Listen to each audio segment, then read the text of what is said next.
feel so alive. I've never felt this way before. It must be you and I. It's got me thinking about us more. Je suis heureuse de cette issue, déclare Gwyneth Paltrow après l'énoncé du verdict. J'ai le sentiment que laisser passer des allégations mensongères met en cause mon intégrité, a-t-elle ajoute. Le procès retransmis en direct depuis les petites villes de Park City provoque un vif intérêt médiatique à travers le monde, également chez les internautes, qui ont multiplié les détournements humoristiques des images de l'audience. L'actrice a obtenu le dollar symbolique qu'elle réclame que Vogie estime, après 3 heures de délibération, que c'était au contraire Teji Sanderson qui avait causé l'accident. Âgé de 76 ans, Teji Sanderson, un optométriste, affirmait que la collision d'une station UPT rocheuse lui avait brisé 4 côtés, provoqué des dommages psychologiques durables, lançant des poursuites en 2019 à l'encontre de Gwyneth Paltrow.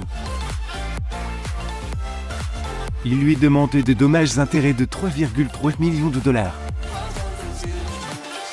Lors de leur plaidoirie finale, les avocats de Teji Sanderson avaient avancé que leur client devait être indemnisé pour les dégâts cérébraux irréversibles qu'il avait subis qui nuisaient sa qualité de vie.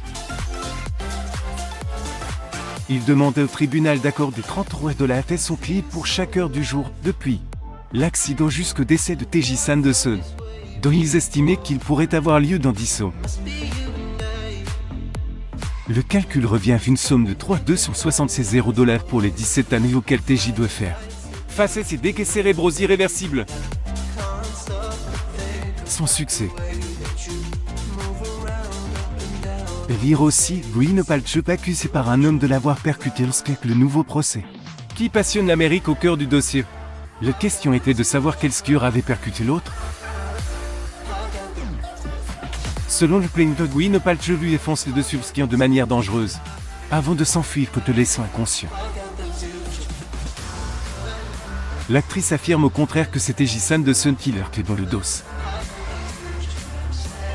Son avocat assure qu'elle n'allait pas vite et qu'elle a pris peur lorsque Teji Sanderson est apparu derrière elle. Il lui percute. Il l'a blessé, affirmé jeudi l'avocat de l'actrice Stephen Oino. Il lui a demandé $3 millions ensuite pour le plaisir. Ce n'est pas juste. Le procès qui a duré plus d'une semaine. Je vais l'exposer de détails précis sur la santé de Teji Sanderson, y compris sur des pathologies préexistantes. Certains membres de sa famille ont témoigné également pour décrire un homme au caractère difficile, déjà avant l'accident. Au début de l'affaire, Stephen Owens avait affirmé que l'optométriste était obsédé par les plaintes et que le dossier était basé sur des allégations mensongères. En sortant de la salle d'audience, l'actrice s'est approchée du plaignant débouté pour lui parler. Ce dernier plus tard déclare qu'elle lui avait souhaité le meilleur pour la suite.